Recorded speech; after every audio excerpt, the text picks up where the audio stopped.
Vous vous êtes immiscé dans les forces fondamentales de la nature, monsieur Bill. Et moi, je ne le tolère pas. Est-ce clair? Vous croyez avoir fait capoter une opération financière? Il n'en est rien. Les Arabes ont sorti des milliards de dollars de notre pays. Il faut maintenant qu'ils les rapatrient. C'est le flux et le reflux. L'énergie marémotrice, c'est l'écologie, la pyramide. Vous êtes un dinosaure qui pense en termes de nation et de peuple. Il n'y a pas de nation, il n'y a pas de peuple, il n'y a pas de Russe, il n'y a pas d'Arabe, il n'y a pas de tiers-monde, il n'y a pas d'Occident. Il n'y a qu'un seul, unique, sacro-saint système de systèmes. Une vaste et immanente série d'interactions et d'entrelacs à multivariation multinationale, la domination par le dollar. Pétrodollar, électrodollar, multidollar, Reichsmarks, Rands, rouble, franc, l'argent. À l'échelon international, c'est le système de la devise qui détermine et régit l'influx de vie sur cette planète. Voilà ce qu'est l'ordre des choses aujourd'hui.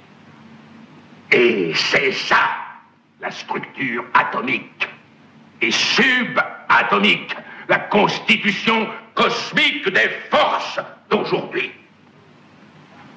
Et vous avez modifié les forces fondamentales de la nature. Et vous allez expier. Me fais-je bien comprendre, monsieur Bill? Vous faites irruption dans la petite boîte, la lucarne. Vous hurlez et pleurez sur l'Amérique et la démocratie.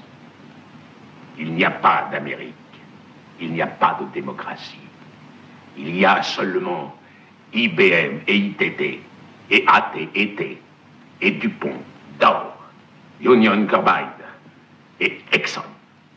Ce sont les nations du monde d'aujourd'hui. De quoi croyez-vous que parlent les Russes en Conseil d'État? De Karl Marx? Ils alignent leurs graphiques de programmation, leurs décisions statistiques, leurs mini-maxi fourchettes, leur rentabilité par probabilité et leurs calculs de rapport d'investissement. Ils font comme nous. Nous ne vivons plus dans un monde de nations et d'idéologies, monsieur Bill.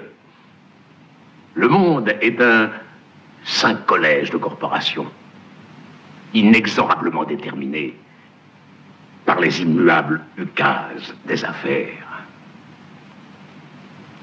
Le monde est une affaire, monsieur Bill. Il l'est depuis que l'homme a rampé hors du limon originel. Et nos petits-enfants vont vivre, monsieur Bill. Vivre et voir ce monde parfait où il n'y aura ni guerre, ni famine, oppression ou brutalité. Ce sera un vaste holding œcuménique où chaque homme travaillera au service du profit commun. Un monde nouveau où chacun détiendra sa part d'action. Tous les besoins seront pourvus.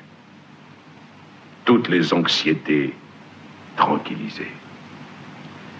Et le mal de vivre effacé.